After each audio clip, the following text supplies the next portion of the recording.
نحمده ونصلي ونسلم على رسوله الكريم اما بعد فاعوذ بالله من الشيطان الرجيم بسم الله الرحمن الرحيم يا ايها الذين امنوا كتب عليكم الصيام كما كتب على الذين من قبلكم لعلكم تتقون۔ ایمان والوں، تم پر اسی طرح روزے فرض کیے گئے ہیں جیسے تم سے پہلے لوگوں پر فرض کیے گئے تاکہ تم پرہیزگار بن جاؤ۔ یہ ہمارا تیسرا درس ہے رمضان المبارک کے فضائل و مسائل کے حوالے سے، اور آج ہے روزے اور قیام کی، یعنی رمضان میں قیام کی فضیلت، اس حوالے سے ہم بات کریں گے۔ اور پہلے بھی ہم یہ آیت نمبر جو ابھی بیان کی سورہ بقرہ کی 183 ہے، اور اسی طرح 185 نمبر آیت ہم پہلے بھی بیان کر چکے ہیں، جس میں رب فرماتا ہے کہ اس میں تم روزے ضرور رکھو، اگر بیمار ہو تو بعد میں پورے کر لو، اور اس میں شکر اور اللہ کی بڑائی بیان کرتے رہو۔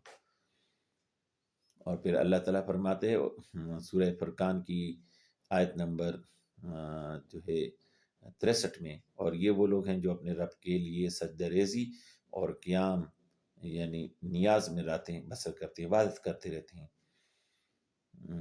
ان کے پہلو، ان کی سورہ سجدہ کی آیت نمبر 16 میں اللہ فرماتے ہیں ان کے پہلو ان کی خوابگاہوں سے جدا رہتے ہیں اور اپنے رب کو خوف اور امید کی ملی جلی کیفیت سے پکارتے ہیں۔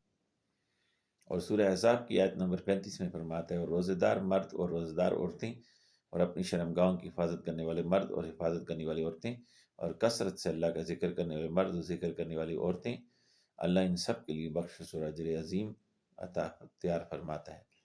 اور سورہ مزمل میں اللہ تعالیٰ فرماتے ہیں ایک کملی کے جرمٹ والے، آپ رات کی کو نماز میں قیام فرمایا کریں مگر تھوڑی دیر کے لیے، آدھی رات یا اس سے تھوڑا کم کر دیں یا اس پر کچھ زیادہ کر دیں، اور قرآن خوب ٹہر ٹہر کر پڑھا کریں، ہم ان قریب آپ پر ایک باری فرمان نازل کریں گے۔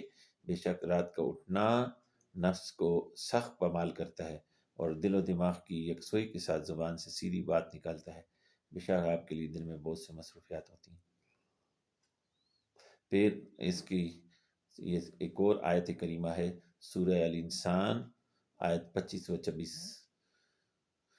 اور صبح و شام اپنے رب کا ذکر کیا کریں اور رات کی کچھ گھڑیاں اس کے حضور سے سجدہ ریزی کیا کریں اور رات کے بقیہ طویل حصے میں اس کی تسبیح کیا کریں۔ یہ تو عام طور پر قیام کی فضیلت ہے، اور پھر خاص رمضان کے مہینے میں جہاں پر ایک فرض جو ہے وہ 70 فرائض کے برابر ہو جاتا ہے، اس کی کتنی فضیلت ہوگی۔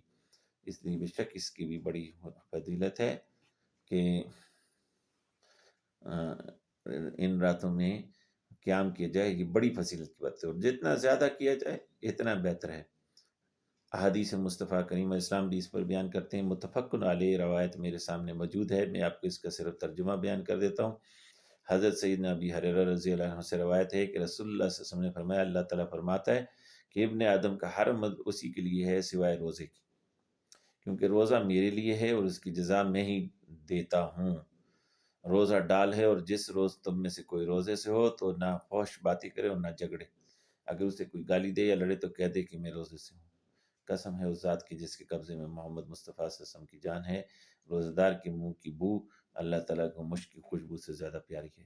روزہ دار کے لیے دو خوشیاں ہیں جن سے اسے فرحت ہوتی ہے، جب افطار کرے تو خوش ہوتا ہے، اور جب اپنے رب سے ملے تو اپنے روزے کے عظیم اجر کے باعث خوش ہوگا۔ یہ حدیث متفق علیہ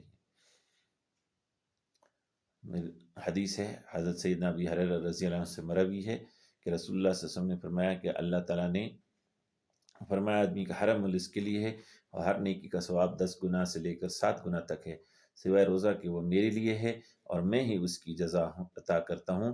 یقیناً وہ روزہ دار کھانا اور شہوت نفسانی کو میری وجہ سے ترک کرتا ہے، اور اپنا پینا اور شہوت میری وجہ سے ترک کرتا ہے، بس وہ روزہ میرے لیے اور میں ہی اس کی جزا عطا کرتا ہوں۔ اس کو امام دارمی اور احمد نے بیان کیا ہے۔ حضرت ابی ہریرہ رضی اللہ عنہ سے مروی ہے کہ رسول اللہ صلی اللہ علیہ وسلم نے فرمایا، جس نے رمضان میں بحالت ایمان ثواب کی نیت سے قیام کیا تو اس کے سابقہ تمام گناہ معاف کر دیے گئے۔ سبحان اللہ، یہ حدیث متفق علیہ ہے۔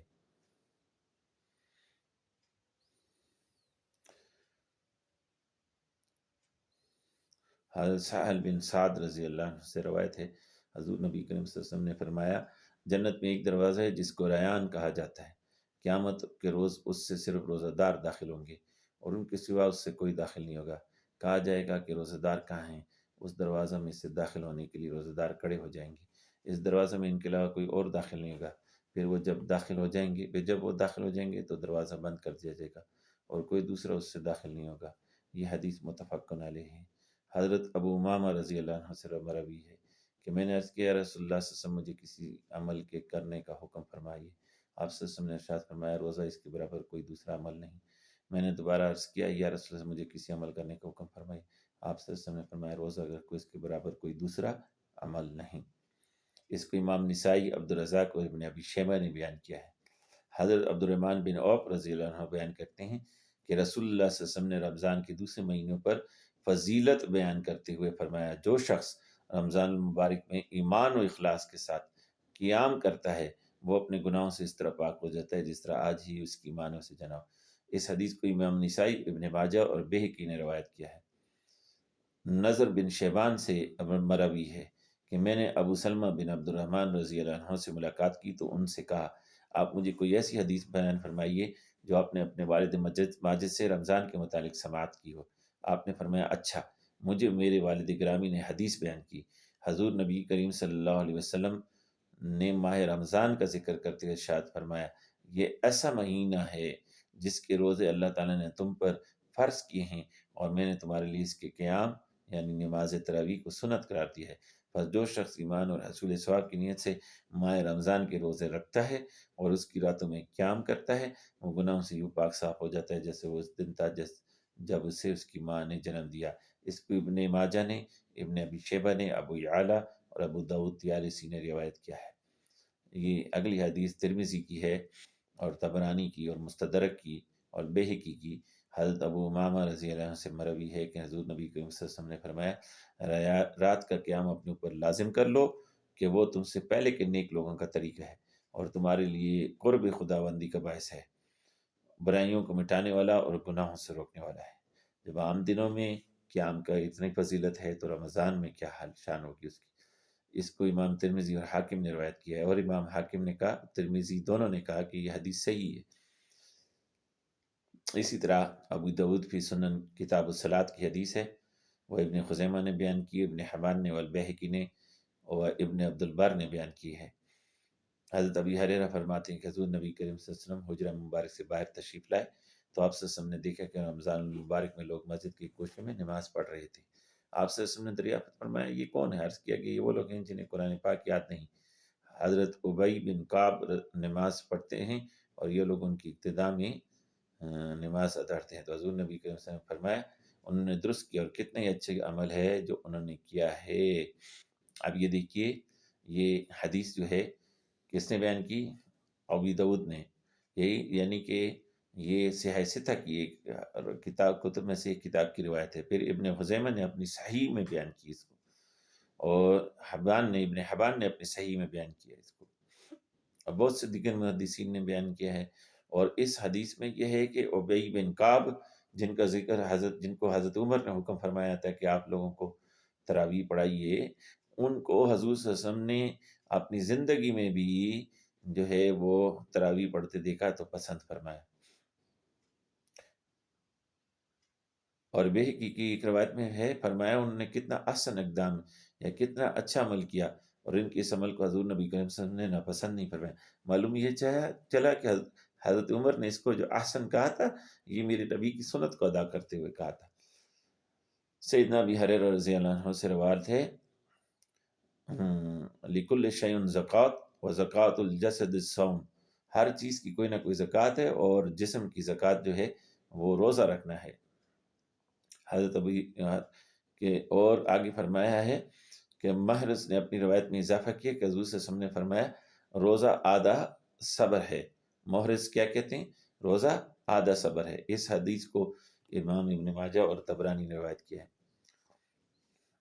حضرت عثمان بن ابی العاص رضی اللہ عنہ سے روایت ہے، یہ ابن ماجہ کی روایت ہے کتاب الصیام کی اور نسائی کی ہے، اور اس کے علاوہ طبرانی نے بیان کی، ابن خزیمہ نے بیان کیا۔ ابن ابیاس رضی اللہ عنہ بیان کرتے ہیں کہ میں نے رسول اللہ صلی اللہ علیہ وسلم کو فرماتے ہوئے سنا جیسے تم میدان جنگ میں دشمن سے بچاؤ کے لیے ڈال استعمال کرتے ہوئے ایسے ہی روزہ دوزخ بچاؤ کے لیے ڈال ہے۔ بہتر طریقہ ہر ماہ 3 دن روزہ رکھنا ہے۔ اس حدیث کو امام ابن ماجہ، نسائی اور ابن خزیمہ نے روایت کیا ہے۔ مذکورہ الفاظ ابن خزیمہ کے ہیں۔ حضرت عائشہ صدیقہ رضی اللہ عنہا، سید عائشہ رضی اللہ عنہا نبی کریم علیہ السلام سے بیان فرماتی ہیں، اور یہ نسائی شریف کی خطاب کی روایت ہے، کتاب الصیام، باب ذکر الاختلاف علی محمد بن ابی یعقوب فی حدیث ابی رملہ فی فضائل الصیام، اور یہ رقم الحدیث 2234 ہے، اور سنن کبریٰ میں بھی بیان ہے، اور طبرانی نے معجم الاوسط میں بیان کیا، یعنی بہقی نے بھی بیان کیا اور طبرانی نے بھی۔ فرمایا سید عائشہ صدیقہ نے کہ نبی کریم صلی اللہ علیہ وسلم نے ارشاد فرمایا، روزہ آگ سے بچانے کی ڈال ہے، روزہ آگ سے بچانے کی ڈال ہے۔ جو شخص صبح کے وقت روزہ دار اٹھے اور اس دن وہ بدتمیزی نہ کرے، اگر کوئی دوسرا شخص اس کے ساتھ بدتمیزی کرے تو اسے گالی نہ دے، برا نہ کہے، بلکہ یوں کہے کہ میں روزہ دار ہوں۔ اس ذات کی قسم جس کے ہاتھ میں محمد صلی اللہ علیہ وسلم کی جان ہے، بے شک روزہ دار کے منہ کی خوشبو اللہ کے نزدیک مشک کی خوشبو سے بھی زیادہ پاکیزہ ہے۔ یعنی اگر وہ صبر کرنے والا ہو تب یہ روزہ جہنم سے اس کے لیے ڈال ہے۔ اس لیے صبر کی عادت ڈالیں۔ ہم روزے میں اکثر لڑائی کرتے ہیں، اگر کوئی برا کرے تو ہم اس سے بڑھ کر برا کہتے ہیں، اس سے ہمیں باز آنا چاہیے، اور اگر کسی کے ساتھ ایسا ہوا تو ہمیں چاہیے کہ اس سے جا کے ہم معذرت کر لیں۔ سیدنا ابی ہریرہ رضی اللہ عنہ سے بیان ہے کہ حضور نبی کریم صلی اللہ علیہ وسلم فرماتے ہیں کہ آپ صلی اللہ علیہ وسلم نے فرمایا، روزہ ڈال ہے اور دوزخ کی آگ سے بچاؤ کے لیے محفوظ کلا ہے۔ اس کو امام احمد نے سند حسن کے ساتھ، اور بہقی نے بھی اس کو روایت کیا ہے۔ اور ایک روایت میں ہے حضرت جابر رضی اللہ عنہ سے، ان الصیام جنۃ یستجن بها العبد من النار، کہ نبی کریم صلی اللہ علیہ وسلم نے فرمایا کہ روزہ ڈال ہے، اس کے ساتھ بندہ خود کو دوزخ کی آگ سے بچاتا ہے۔ اس حدیث کو امام احمد نے سند حسن کے ساتھ، اور بزار نے اور طبرانی اور بہقی نے روایت کی ہے۔ حضرت عبداللہ ابن عمر سے روایت ہے، اور یہ اس کو حاکم نے بیان کیا ہے، اور احمد نے بیان کیا، اور طبرانی نے بیان کیا، اور حاکم نے اس کو صحیح علی شرط مسلم کہا ہے۔ اور اس حدیث میں ہے، اور اس کو عبداللہ بن مبارک نے بھی اپنی مسند میں بیان کیا ہے، اور دلمی نے بیان کیا ہے کہ حضرت عبداللہ ابن عمر رضی اللہ عنہ بیان کرتے ہیں کہ رسول اللہ صلی اللہ علیہ وسلم نے فرمایا، روزہ اور قرآن بندے کے لیے قیامت کے دن شفاعت کریں گے۔ روزہ اور قرآن، ایک تو ان کا بہت تعلق ہے آپس میں، رمضان کا اور قرآن کا، اور یہ شفاعت کریں گے، اس لیے اس میں تلاوت قرآن کی کثرت کرنی چاہیے۔ اے رب، میں نے اسے کھانے پینے اور خواہش نفس سے روکے رکھا، لہٰذا اس کے لیے اس نے کھانے پینے اور خواہش نفس سے اپنے آپ کو روکے رکھا، لہٰذا اس کے لیے میری شفاعت قبول فرما۔ اور قرآن کہے گا، میرے رب، میں نے اسے رات کے وقت نیند سے روکا۔ روزہ کہے گا، میں نے اسے روکے رکھا، تو اس کی حق میں میری شفاعت قبول فرما۔ اور قرآن کہے گا، میرے رب، میں نے اسے رات کے وقت نیند سے روکے رکھا اور قیام اللیل میں مجھے پڑھتا یا سنتا رہا، لہٰذا اس کے حق میں میری شفاعت قبول فرما۔ معلوم چلا کہ قیام اللیل سے مراد یہاں پر تراویح ہوا، اس لیے کہ تراویح میں قرآن مجید فرقان حمید کا ختم کیا جاتا ہے اور اس کو سنا اور یا پڑھا جاتا ہے۔ رسول اللہ صلی اللہ علیہ وسلم نے فرمایا، دونوں کی شفاعت قبول کر لی جائے گی۔ اس حدیث کو امام احمد، طبرانی اور حاکم نے روایت کیا۔ نماز امام حاکم نے اسے مسلم کی شرط کے ساتھ صحیح قرار دیا۔ ان عائشہ رضی اللہ عنہا زوج النبی صلی اللہ علیہ وسلم انہا قالت کان رسول اللہ صلی اللہ علیہ وسلم اذا دخل شہر رمضان شد مزرہ ثم لم یات فراشہ حتی ینسلخ، رواہ ابن خزیمہ و احمد والبہقی۔ حضرت عائشہ صدیقہ رضی اللہ عنہا سے مروی ہے کہ انہوں نے فرمایا، جب ماہ رمضان شروع ہوتا ہے تو حضور نبی کریم علیہ السلام اپنی کمر ہمت کو کس لیتے، پھر آپ صلی اللہ علیہ وسلم اپنے بستر پر تشریف نہیں لاتے تھے یہاں تک کہ رمضان گزر جاتا۔ اس حدیث کو امام ابن خزیمہ، احمد اور بہقی نے روایت کیا ہے۔ سید عائشہ صدیقہ رضی اللہ عنہ فرماتے ہیں، اذا دخل رمضان تغیر لونہ وکثرت صلاتہ وابتحل فی الدعاء واشفق منہ۔ فرماتی ہیں، یہ رواہ البہقی ہے، اور سیوطی نے فی الجامع صغیر میں اس کو بیان کیا ہے۔ سید عائشہ صدیقہ فرماتی ہیں کہ جب ماہ رمضان شروع ہوتا تو آپ صلی اللہ علیہ وسلم کا رنگ مبارک تبدیل ہو جاتا، متغیر ہو جاتا، اور آپ صلی اللہ علیہ وسلم نمازوں کی کثرت کر دیتے اور اللہ تعالیٰ سے عاجزی و گڑ گڑا کر دعا کرتے، اور اس ماہ میں نہایت محتاط رہتے۔ ہم اس میں لڑتے جھگڑتے ہیں، برا بلا کہتے ہیں، اس میں ہم بکواس کرتے ہیں، آپ صلی اللہ علیہ وسلم اس میں جو ہیں احتیاط بہت زیادہ محتاط رہتے۔ سیدنا عبداللہ بن عباس رضی اللہ عنہما سے بیان ہے کہ حضرت آپ فرماتے ہیں کہ رسول اللہ صلی اللہ علیہ وسلم سے روایت ہے کہ آپ صلی اللہ علیہ وسلم نے فرمایا بشاک رمضان مبارک میں رات کے پہلے تیسرے کے بعد پہر کے بعد یا آخری تیسرے پہر کے بعد ایک ندا کرنے والا ندا کرتا ہے کوئی سوال کرنے والا کہ وہ سوال کرے تو اسے عطا کیا جائے؟ کیا ہے کوئی مغفرت کا طلبگار کہ وہ مغفرت طلب کرے تو اسے بخش دیا جائے؟ کیا ہے کوئی توبہ کرنے والا کہ توبہ کرے تو اللہ تعالیٰ اس کی توبہ قبول کرے؟ اس حدیث کو امام بہقی نے روایت کیا۔ پہلے تیسرے پہر یعنی پہلے والے پہر میں 3 پہر اس کے رات کے کیے جاتے ہیں، اس کے پہلے پہر میں یا آخری پہر میں جو یعنی تیسرا آخری پہر ہوتا ہے، 3 پہروں میں سے پہلا یا آخری، اس کی معنی یعنی کہ پوری رات میں اللہ تعالیٰ جو ہے یہ کہتا ہے آپ نے فرمایا کہ یا پہلے میں یا تیسرے میں کرتا ہے، یعنی پوری رات جو ہے بابرکت ہو گئی۔ آخری پہر کا خصوصاً جو ہے وہ شان زیادہ ہے۔ حضرت عبداللہ بن ابی قیس سے منقول ہے، سیدہ عائشہ صدیقہ رضی اللہ عنہ فرماتے ہیں لا تدعا قیام اللیل فإن رسول اللہ صلی اللہ علیہ وسلم کان لا یدعه وکان اذا مرض او کسلا صلی قائدا، رواہ ابو داود و احمد۔